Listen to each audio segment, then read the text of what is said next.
What's going on, everybody? Welcome back to the ALLiN podcast, Thursday Thoughts Edition. As always, brought to you by our good friends at FitAid, Cured Nutrition, and IN3 Formulations. It's the new year. It is not a new you. If you think it is, go fuck yourself. The truth is, Teddy and I go into the Thursday Thought, which is New Year, New You, why it's bullshit, and actually what you should be doing instead. But what we also do is we break down a case study. And so a lot of you guys know the book Macros Applied is getting ready to come out. We're pulling back the curtain. We're telling you, how did this book get created from the day the concept was created to the day that it's published, to how you actually end up buying it and why you would potentially buy upsells. I know there's a lot of you guys out there that ask business related questions. You want to know how we do things, how we implement, how we create the impact that we do, and ultimately create the finance that's associated with that. So we pulled back the curtain here. We gave you absolutely everything, and we hope you guys enjoy. So Happy New Year to you guys. Hope you had a safe and happy one, and we will see you next week. 2019, we are here. How's it going, Jason?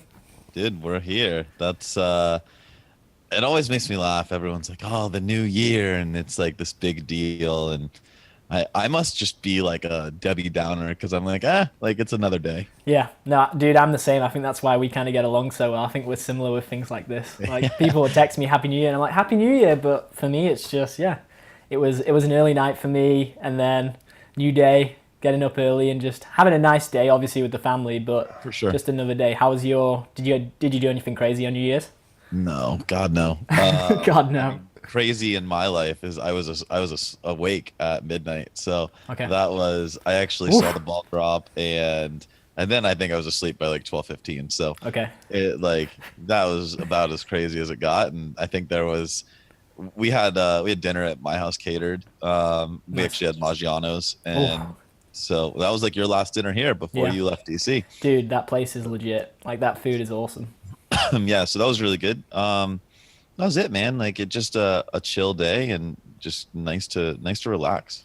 It's kind of crazy to look back at 2018. We were obviously talking before this, before we actually went live, and we said like how quickly the podcast has grown, starting it in 2018, and like the plans we have for it in 2019. Like, what are your thoughts about that?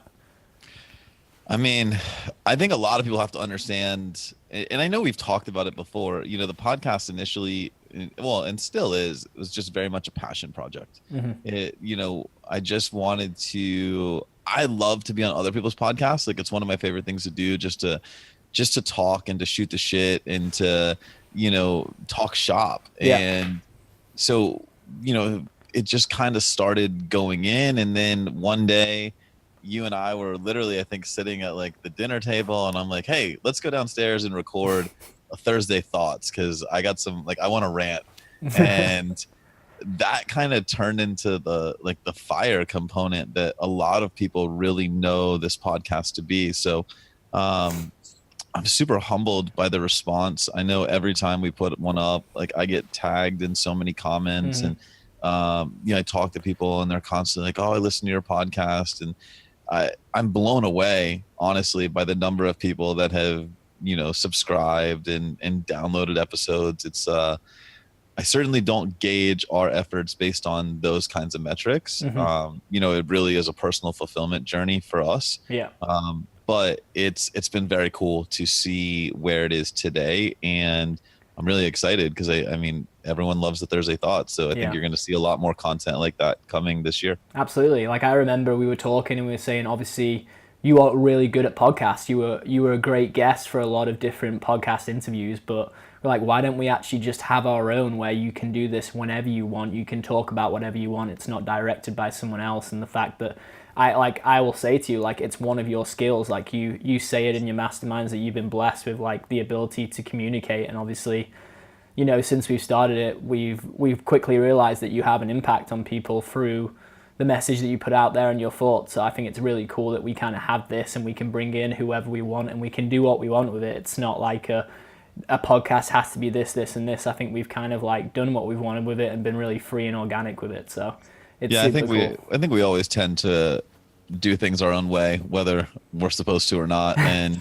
I I mean, it's probably not in any way what a quote unquote, normal podcast should be. I mean, we fuck up the cadence, we miss weeks. Like, it is what it is. Like, and it's just life, man. And I think a lot of people respect that realness. Yep. And I mean, dude, you told me today, like, oh, we're gonna video this one, and like here I am in bed, like literally like laying in bed recording, and my daughter's downstairs screaming, and so my wife's like, why don't you go upstairs where it's quiet? And so and if anyone that's listening to this or watching this or subscribed to our email list, I joke about all the time how I work from bed. Like, it's not a joke. Like, this is literally one of my favorite spots in the house to work. I'm so productive, Yeah.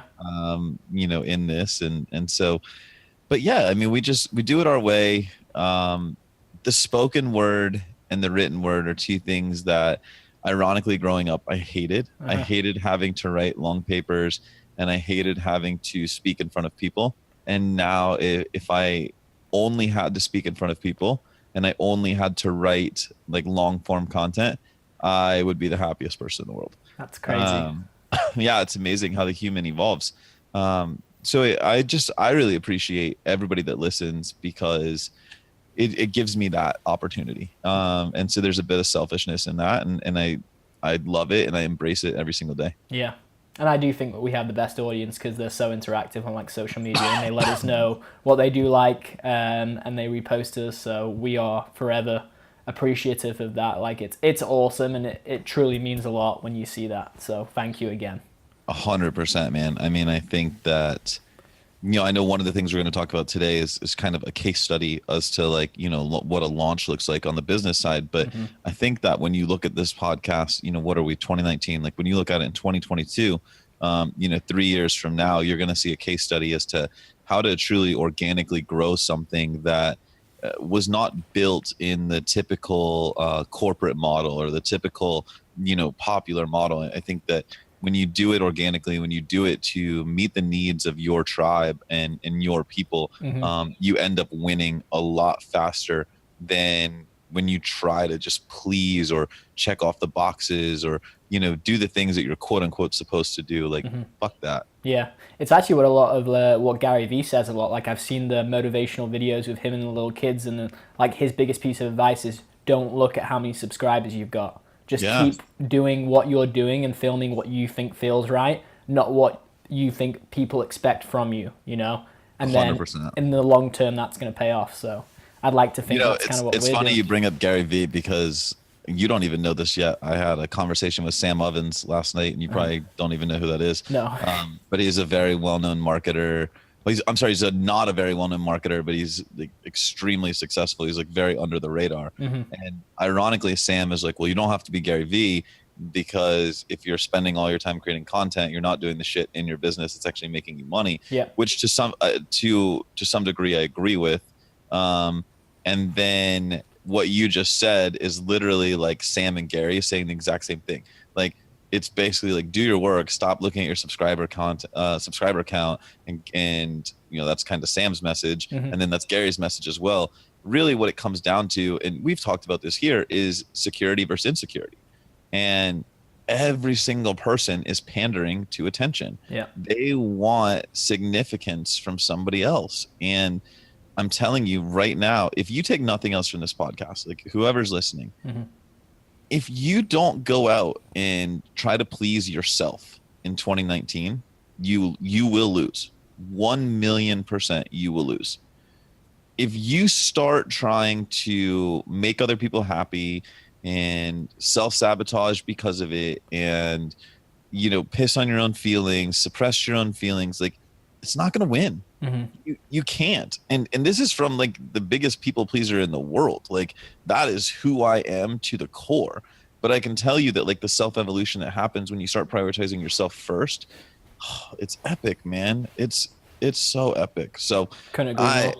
I think that that's very powerful. Yeah, I couldn't agree more. I think that it goes for anything. It's not just like, don't look at the subscribers. Don't look at anything. Like, if something feels right inside for you, and it gives you that internal fire and internal happiness, like in the long term, like regardless of like the shit people give you initially, like it will pay off if you like stay strong and stick with it, regardless. Dude, I mean, there's so many examples that come to mind. Like, even, I took a screenshot of I forget, somebody sent us a review of the podcast, and I sent it to you Yeah. the other day, and I just said, hey, like, if it weren't for you, I wouldn't be getting messages like this. Like, this is really for both of us. Which was And awesome. Like, I truly appreciate that, by the way. That was a cool message. it's, I mean, it's the truth. Like, and so, but we wouldn't be here today having this business had I not gone out and made myself happy in leaving a corporate job, which you're not supposed to do, in building a business predicated on a one-on-one consulting model, which you're not supposed to do. Yeah.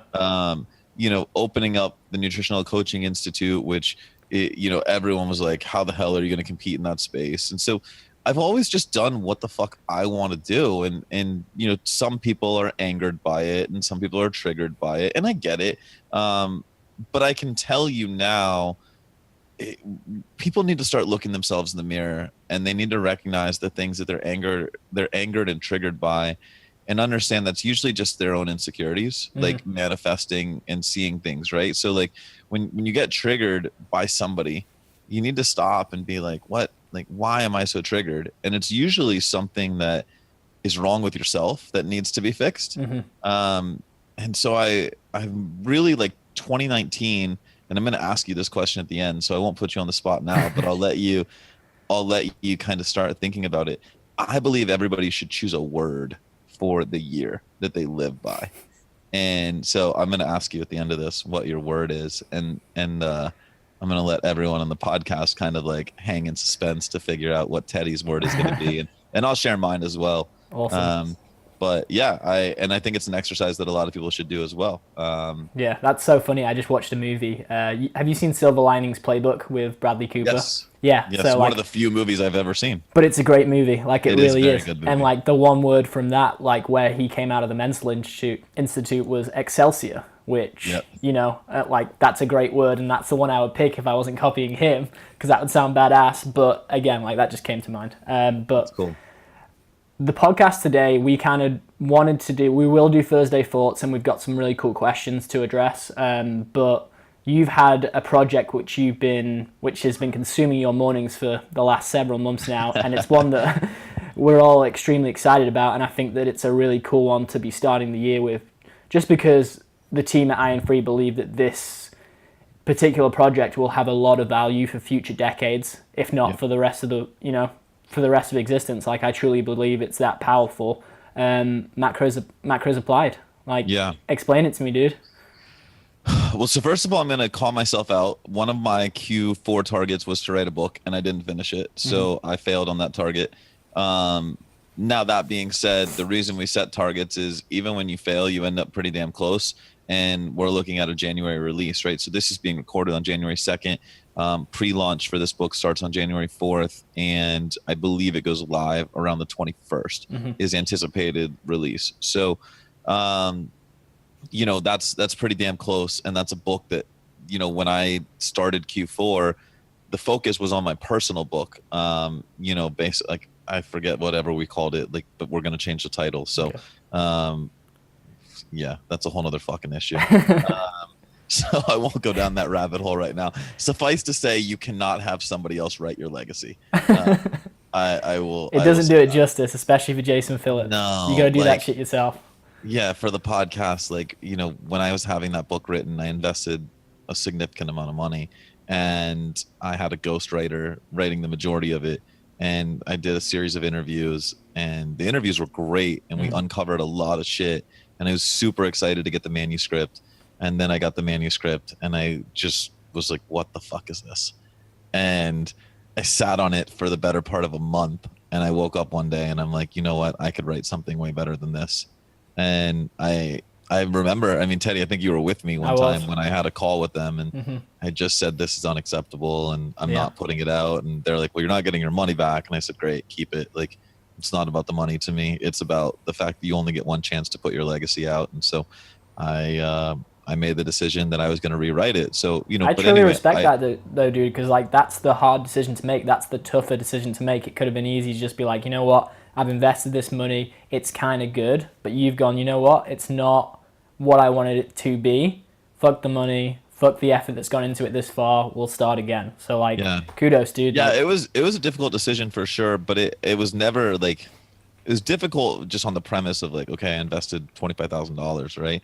But it wasn't difficult in the sense that like I am me and I only get one opportunity to be me. And there's a lot of shit in the internet and in the world, and people are going to run their mouth about you, and people are going to have their opinions, and that's okay. They're allowed to. And we as humans have to just kind of succumb to the fact that that's just the truth. Like, people are going to talk and people are going to have opinions, but when you're in control of something, you need to maximize it. And I am absolutely in control of the messaging behind this book, and it wasn't what I wanted it to be. And so I got to stay true to myself and put that out in a more positive way. So, I love that. but I only tell that story because that was really the emphasis on Q4. That was the book that was supposed to release. And I recognized we were so far off on that for me to fulfill this target, I needed to move the macros applied timeline up. Now, macros applied was supposed to be Q2 2019.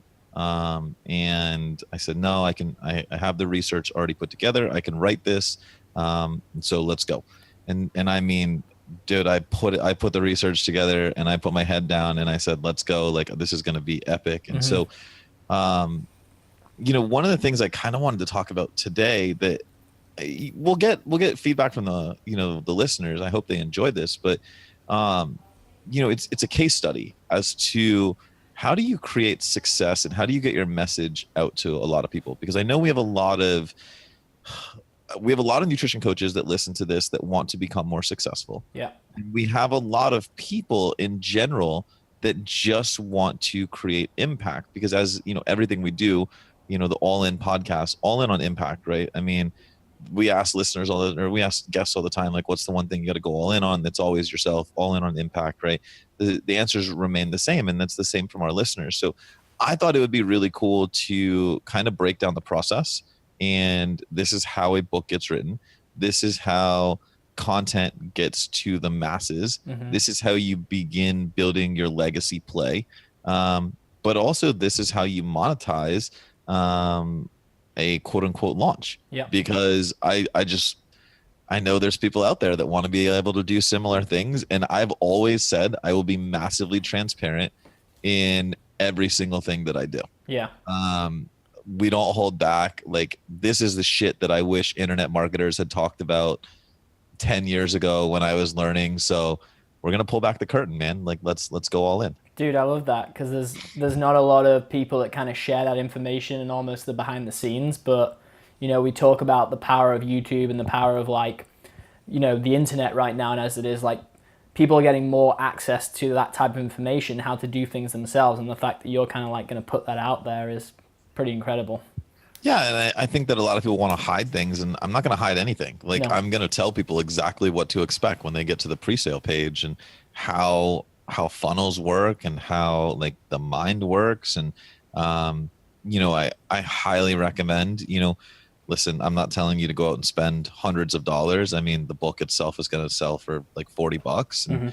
And I highly recommend that you purchase the book and go through the funnel and watch how we upsell certain things, and watch exactly how, like, the verbiage we use, like the placement of words on pages, and I'll talk about this. But there's things that we're very good at, and things that we understand around our audience that will compel purchases. We've talked all the time, like understanding persuasion, understanding marketing. Like, I hate to acknowledge this, but we can't be blind to it. Where you're at today, like, being really good and having an amazing skill set is no longer enough. You could be the best public speaker in the world, but if you're not on stages, like, that sucks. You could have, this is really the premise of the book, you could have all the knowledge in the world, but if you're not getting in front of people and you're not able to apply that knowledge, then you lose. And we've talked before about our mastermind. I didn't ever want to open up a mastermind. Like, I never wanted to do that, but I recognize, like, there's all these talented people that are not getting in front of other people. And that's the premise of our mastermind, is I'm just making sure that the impact that these talented individuals have is actually being felt by our world. Yeah. That's it. It's not actually the knowledge that's the hard thing to learn. It's actually how to get yourself out there and, to receive your true worth. Like, there's a lot of people out there that just aren't being appreciated appreciated for the things that they put out there and the things that they know and how much they can help people. So it's up to people like you who can guide those people and putting them into the right seats and putting them in front of the right audience. Yep, 100%, dude. So let's kind of start with creating a product. And I think that the biggest mistake that people make is they create a product that they want. They don't create a product that the market wants. Interesting. And so they go out and they're like, well, this would be really cool. And it probably is pretty cool. But if the market doesn't think it's cool, then you wasted a lot of time putting it together, a lot of resources putting it together, and you're not going to make any money and you're not going to have any impact, right? So if anyone notices or follows me on social media, I will announce a project months, if not a year ahead of time. And I will ask, what do you want out of this product, right? So Macros Applied literally was announced like a year ago. Okay. And I actually have all of the Facebook comments that were associated with it. I actually have them screenshotted on my computer. And I was like, what do you want to be in this book? And so I compiled like the top 10 most consistent responses. I put them into a book, and then I posted the outline, and I'm like, hey, here's the proposed outline. And people are like, oh my God, this is going to be amazing. Oh my God, this is going to be amazing. And I'm like, okay, cool. That means I interpreted your comments correctly. I put it out there. I now know that what I'm about to put in this book is desired by the marketplace, period. Very right? smart. And that's the single biggest mistake I see made by internet entrepreneurs, by people trying to get in this space, is they're creating content. And that's great. Like, you have to produce content, but it has to be content that your market wants. It has to be content that will be digested and ultimately will be utilized by your target clientele. Gotcha. Okay, so once you have that together, then the hard piece is, well, writing the damn product, right?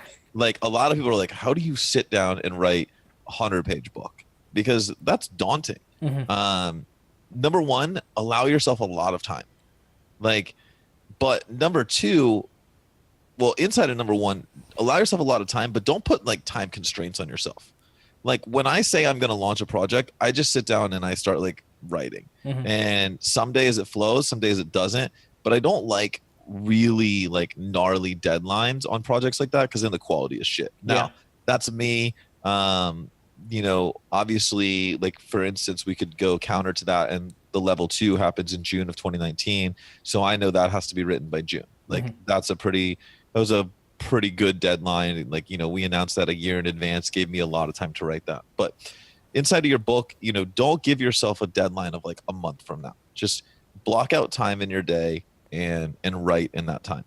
And so I think that a lot of people try to do it at like any moment they have free time. They're like, oh, I got to get this ebook out, or I got to get this project filmed.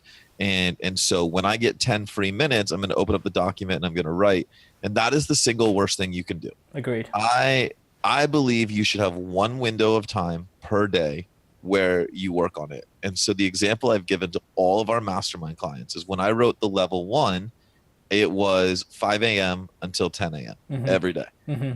But here's the crazy part, right? So when I decided that, we were in California on vacation, staying at my favorite hotel, the Montage, and I wrote every day from the balcony. Now, that was awesome. Like, creative juices were flowing. I'm overlooking the Pacific. Like, then we moved up to Santa Monica, and I did it like overlooking the beach from the Lamerigo. And not bad. I mean, not bad. Life was not bad at that time.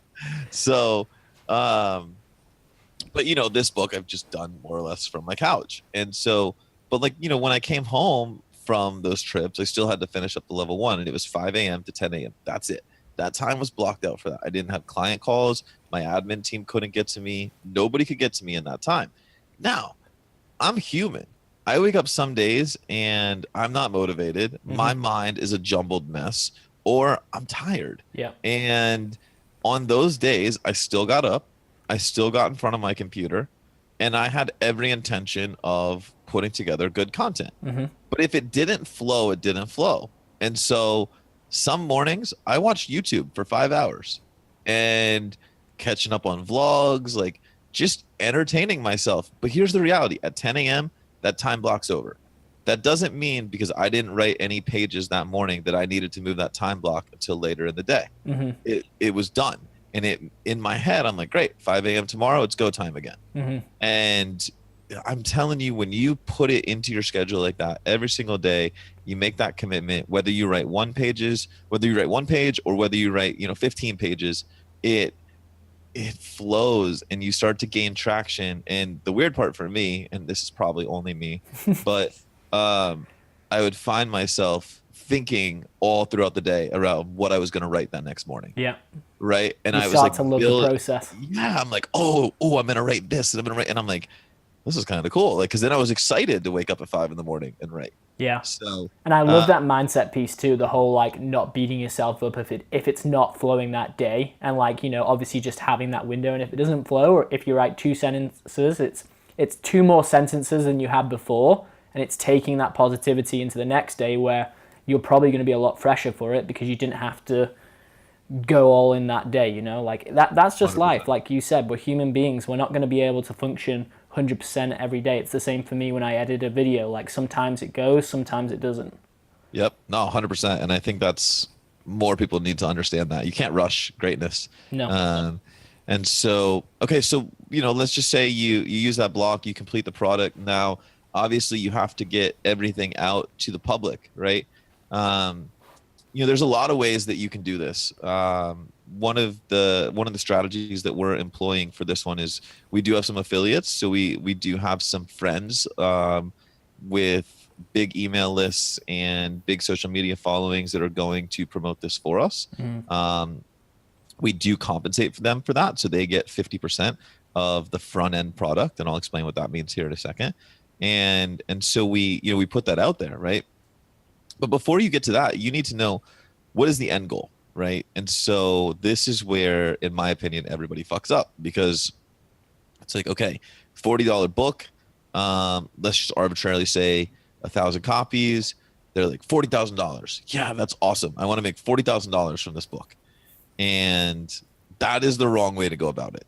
You need to set some very clear directives as to what you want, because if you sell one copy and that one person is super impacted, like, you win. And like Gary Vee, 1 is greater than 0. And so you really need to have this as a legacy play for yourself.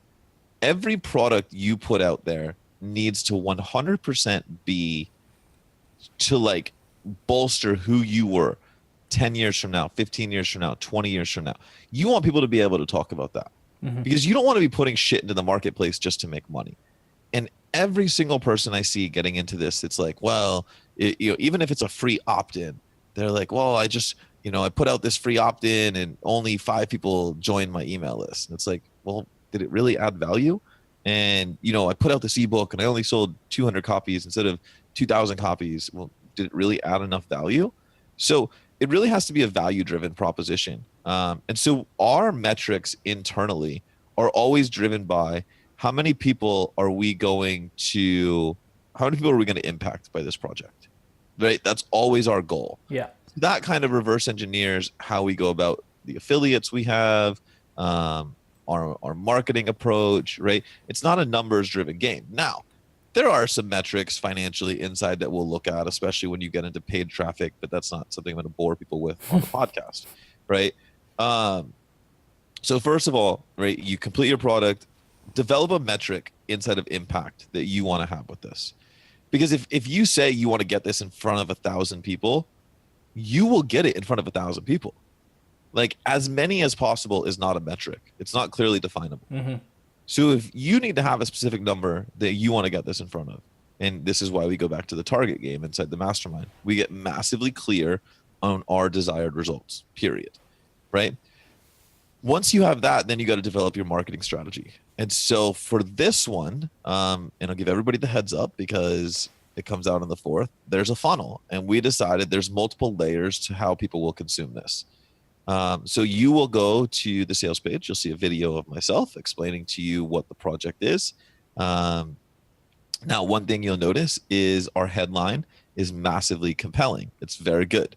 There is some thought in the internet world that if your headline is really good, the rest of your page can pretty much be trash and you'll still convert because the headline is so compelling. That's funny. So when you guys are out there and you're putting your stuff on the internet, make sure that your headline always catches people. Even if it's a Facebook post, think about headlining your Facebook posts. Think about headlining your Instagram posts.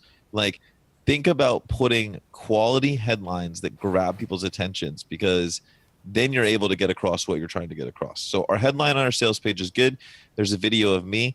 Then, I'm not going to go into too deep, because I'll do like a review case study like afterwards, and I'll tell everybody how we kind of persuaded them. But you'll see very key components. And so as you go through the funnel, I want you to notice every offer we make to you, right? You will be offered, obviously macros applied at a discount.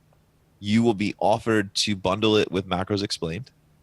You will be offered at some point an audiobook. There is a lost chapter, which for me was a very controversial chapter that I didn't think was appropriate to put in the ebook, but fuck it, it's me and I'll speak about it. So I recorded it on audio that you have the option to get. And then lastly, you have the option to get on a call with myself and talk about either implementation for yourself or inside of your business. Mm-hmm. So that is kind of how things are going to go. I'm really excited about this because it's, we really put a lot of effort into building these funnels out. Yeah. Shout out to Cameron, our new sales guy on the IN3 side of things. And, he and I very much speak the same marketing language. And so, we had a lot of Russell Brunson influence and ClickFunnels type influence, but that's really how you go from idea to creation to launch. And then, we'll kind of leave it there. If there's anybody that wants more information inside of the launch, just let us know. And I will do another podcast completely inside of this is how you structure sales copy. And this is how you add cart value and kind of some nerding out type things. Maybe we'll get Cameron on for that podcast too. I think that would be a really cool I think idea. If people want to know that, this is for them. So I want to be able to give that. Mm-hmm. I love that, dude. So, I think that's rare insight into actually how things go down and how you build a successful product and you do all the behind the scenes and sexy work to really make sure that the product which you put so much time and value into gets what it's worth, Yeah, and I think that the other thing is people have to always be willing to roll with the punches and say, your original intention for a product mm-hmm. is not always how the market's going to receive it. So, we have a program called The Initiative. Originally, that was going to be our digital mastermind where, you go into that as a lower price option to the mastermind because a lot of people couldn't afford it. And that kind of took on a life of its own. And we recognized that there's only a certain amount of time that people can really spend in there before they need to step into the mastermind. So we actually changed the product based on feedback from the marketplace. Mm-hmm. We watch the user experience and we just want to maximize user experience. We actually limited how much money we could make from the product because it was $500 a month in perpetuity. In a year you can make $6,000 from somebody, but we limited it to 6 months. So the most we could make from anybody in that product was $3,000. Mm-hmm. Now we limited our revenue so that we could create more impact, period. That's where people have to start looking at it. You have to start thinking in terms of impact, because if you serve the client, if you're doing the right thing inside of impact, you'll win. You will win long term. Stop taking front end success mm-hmm. at the expense of your client's long term success. It all comes down to not being a douchebag, I guess. That's it. That's it. But more simply stated, that's the truth, you know, but so many people will take money and be a douche than play the longer game and actually add value. Short-term gains over long-term success. Yeah. Dude, we should do a whole business podcast because there's so many mistakes I see made. Mm-hmm. Just in the way that people pay their employees and the way that people structure their businesses and they reinvest. And it's laughable. That's actually helped me figure out my word for the end of the episode too. So it's actually a good one. I'm really happy that just sparked it. I like it. Well, let's go into the Thursday thought because I know you said you had one. Yeah. So I was actually reading your Facebook yesterday. I don't go on Facebook a lot anymore. Maybe that's kind of a cool New Year's resolution for me, I guess. But I've actually found that limiting my social media, obviously I know this is a standard one, has helped me a lot, and just especially with Instagram and Facebook, condensing it, having certain times in the day where I check it out. But I I was like on that. Facebook and I was reading your posts about New Year's resolutions and Uh-huh. how you get these typical ones of like, new year, new me. I want you to expand on that because I think it was a really important point, which I know our type of listeners and the people that follow this show will probably agree with. And I just think it needs to be reinforced heading into the new year. So, what did you mean by the whole New Year's resolutions post? So I think what I wrote was something along the lines of New Year, New Me, and it gave me a good chuckle because there couldn't be further from the truth. Like you're never a new you. Um, there's a version of you that you need to become to be successful, and we've talked about that inside the gap, Yeah, right? Who are you today? Who do you need to become? Listen, it's still you. Like it is still you to the core. It's still the person that wants to have impact. There's just traits that you need to develop. But trying to literally become a different person, like a new you, is completely mistaken. Not just in practicality or not just in like trying to do that, but the biggest mistake is you're leaving behind all of the shit that you've learned. yeah, Like if I were to literally say today, January 2019, I'm going to become a new person, that's leaving behind 34 and a half years of learning. priceless life experience. Learning what I like, learning what I don't like, learning things that work, learning things that don't work, learning like how to connect with people, like pain, suffering, joy, excitement, like all of the emotions that I've been fortunate enough to experience inside of 34 and a half years. I'm not leaving those behind. No. And I feel like every year there's this trend on social media, right? Like about what 2019 or what the new year is going to bring. And this year, for whatever reason, I saw more posts talking about I'm leaving 2018 behind. And I'm here to say, fuck you. Like, don't leave it behind. No. Because if you leave it behind, you are leaving valuable lessons on the table that you need to learn from. Now, do you want to feel like you felt in 2018 all the time? Probably not. There were definitely some low points for me. But do you need to use those to learn from, to move forward, to make sure that you don't feel that way again? Absolutely. Don't think that because you failed at something or because it didn't go your way, that you need to leave it in the past. No. And we've talked about this ad nauseum on the podcast Fuck before. failure. There's no such Our thing. biggest failures are the reason that we are here today.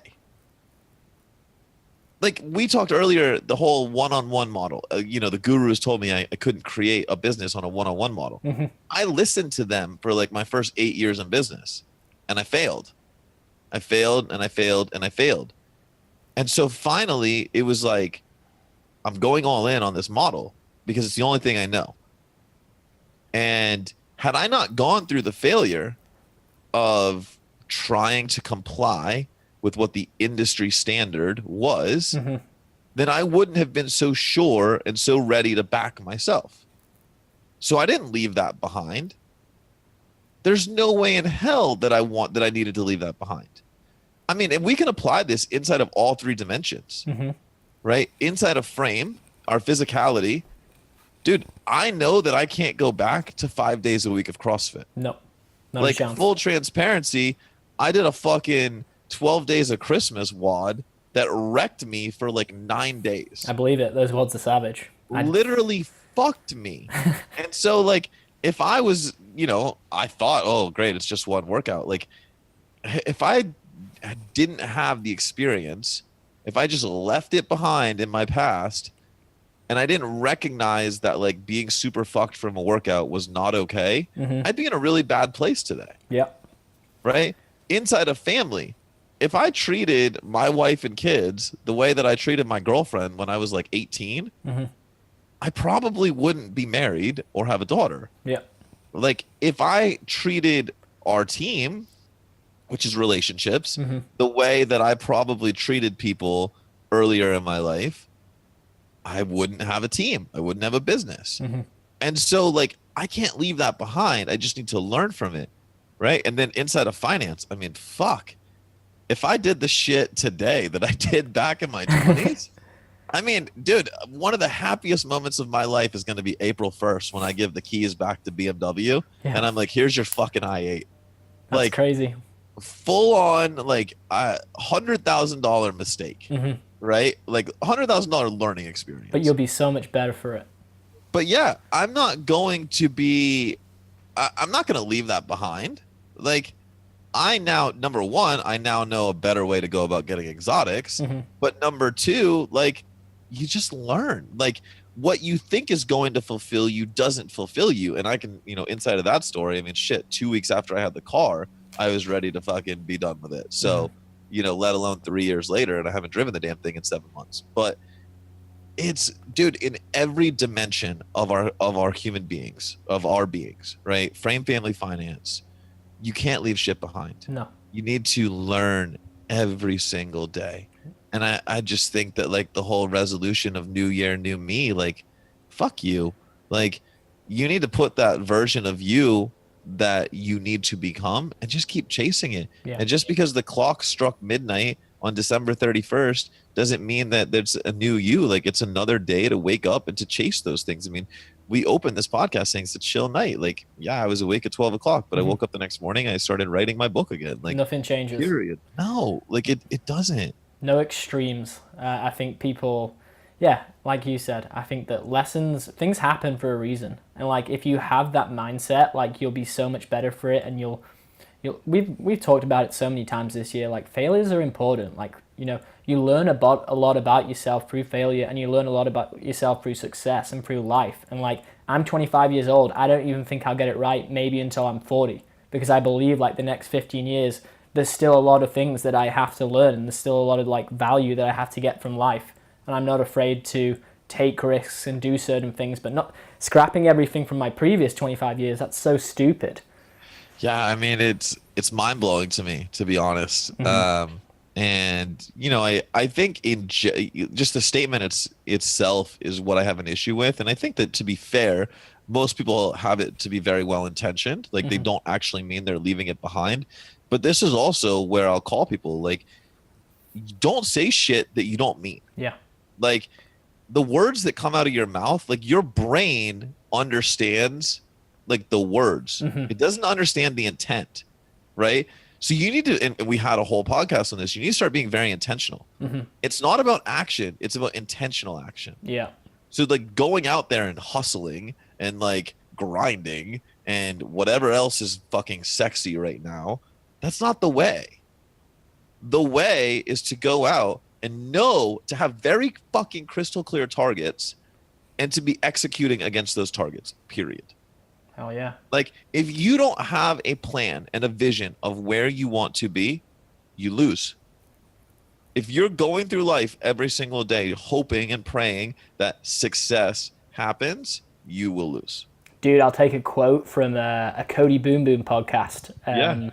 that I listened to the start of December. Structure creates freedom. So shout out to Cody. Like that one is one that I'm taking into the new year, because having a plan and getting my goals down and really like thinking about what I want financially in terms of relationships, in terms of my life balance, like having that on paper and really truly like creating structure within that, you are more free. People think, oh no, you have to be OCD to be on top of things like that. Well, no, it actually does create the freedom, and like you not stressing every second about the like what you should be doing or what you're not doing or what you don't have. Well, dude, we introduced at Nutritional Coaching Summit this year the gamified system inside of Frame Family Finance. Hmm. And I can tell you the number of messages I've received around people being more clear ever since we introduced that is mind blowing. Yeah, I believe it. Spending 60 minutes in the morning to ensure that your day is optimized inside of Frame Family and Finance, inside of all three dimensions, is hands down the best use of 1 hour you will ever have. I believe it. And it's all like amazing to me how many people do not have projections or targets of where they're actually going. And I get all the time, like, I want to be more successful. Well, what does success mean? It doesn't mean more money in the bank, I can tell you that, right? There's so much deeper meanings of success inside of your life. Hmm.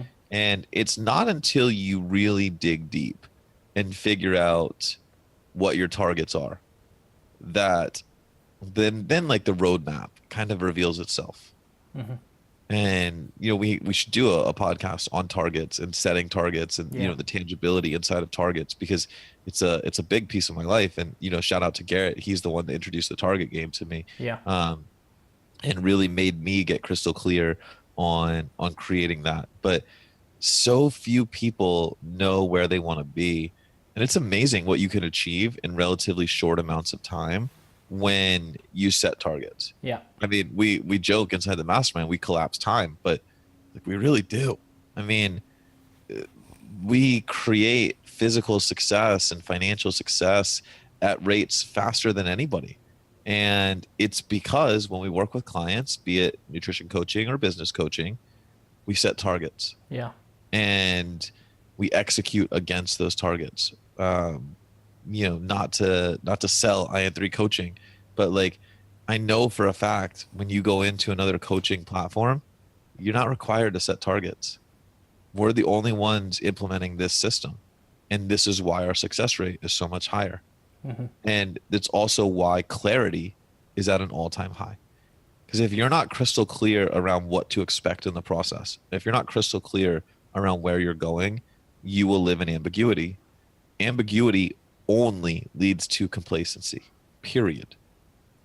You cannot live in ambiguity. Mm-hmm. That's just the game, man. I love it. I love it, and I think it's a really good way to start the new year. I think those are important points that for me too. Like I'm always learning, and I think the whole target thing and the clarity and the structure, that's something that I'm still learning and still need to improve. But I know that things have got better since I've started putting more of a focus on them.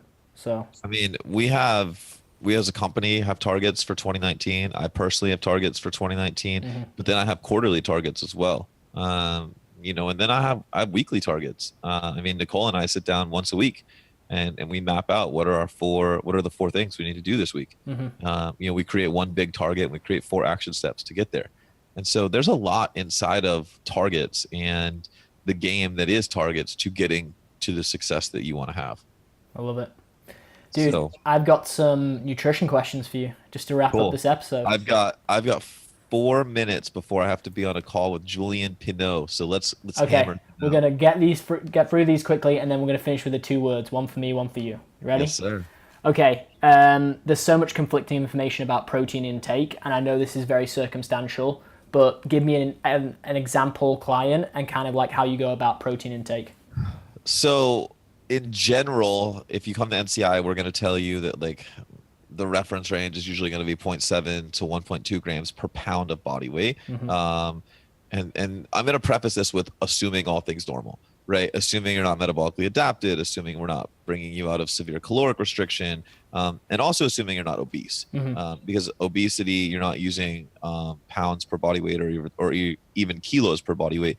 You're usually using target body weight or desired or lean body mass. Mm-hmm. So now inside of that, like the lower end, you got to remember protein intake and then protein sparing nutrient intake will always be inverse. So if you have a lot of carbs and fats in your diet, your direct need for dietary protein is lower. If you don't have a lot of carbs and fats in your diet, i.e. the end of a cut, your need for dietary protein intake is higher. So there is a lot of research supporting higher dietary protein intakes, in terms of anabolism, in terms of hypertrophy.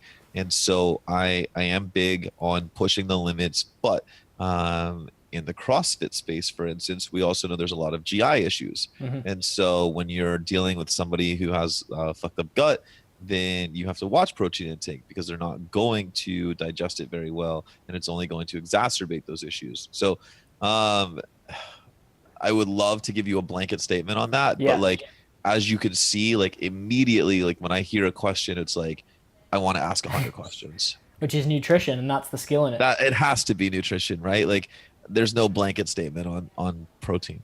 One more question. Sleep. Yes. We obviously know it's important. We could do a whole podcast episode about it. What are 2 things people can do right away to improve the quality of their sleep? Number 1, black the fuck out of your room. Like so many people have like lights, like be it alarm clocks or like I look up, right? Cause I'm in bed, like the TV cable box, Mm-hmm.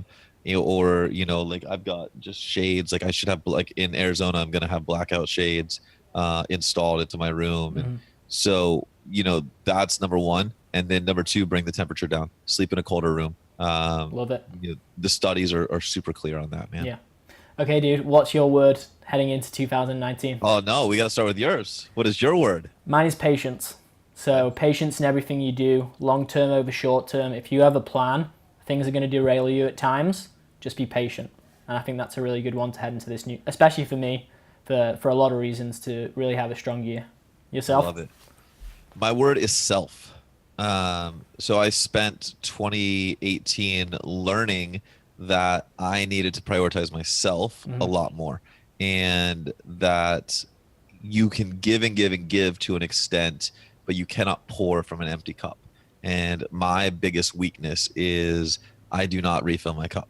And so in 2019, I want to work a lot on myself, on Mm-hmm. building myself up, trusting myself, but also like finding hobbies and doing things like, I like moving back out to Scottsdale. I really want to get back into golf. Mm-hmm. And so just making more time for me, man. I love that one. That's a badass one, and I'll probably be So stealing that one too. yeah, I mean, it's important, and I think that it just goes with the whole vibe of what we talked about today. So, but yeah, man, I'm fired up. It's one of my favorite exercises to do. Choose the word for the year. I kind of started it 2 years ago, and it's very like empowering when you start to think about, okay, this is what I'm gonna live by. Like this is your code Mm-hmm. for 365 days. So Excelsior. yeah, man, I love it, dude. Awesome. Well, awesome. So I hope people enjoy this. Guys, I hope you enjoy like the case study. Go out, get macros applied. Watch the funnel that you're going to go through. Learn. If you have questions about it, I'm happy to answer them. As you guys know, we're pulling back the curtain. We don't give a fuck. I'm not here to hide anything from you. The product speaks for itself. It's hands down the best thing I've ever put into writing. So I'm excited for you guys to check it out and learn from it. Learn from what we do so that you can go out and create impact and create some financial success. Hell yeah.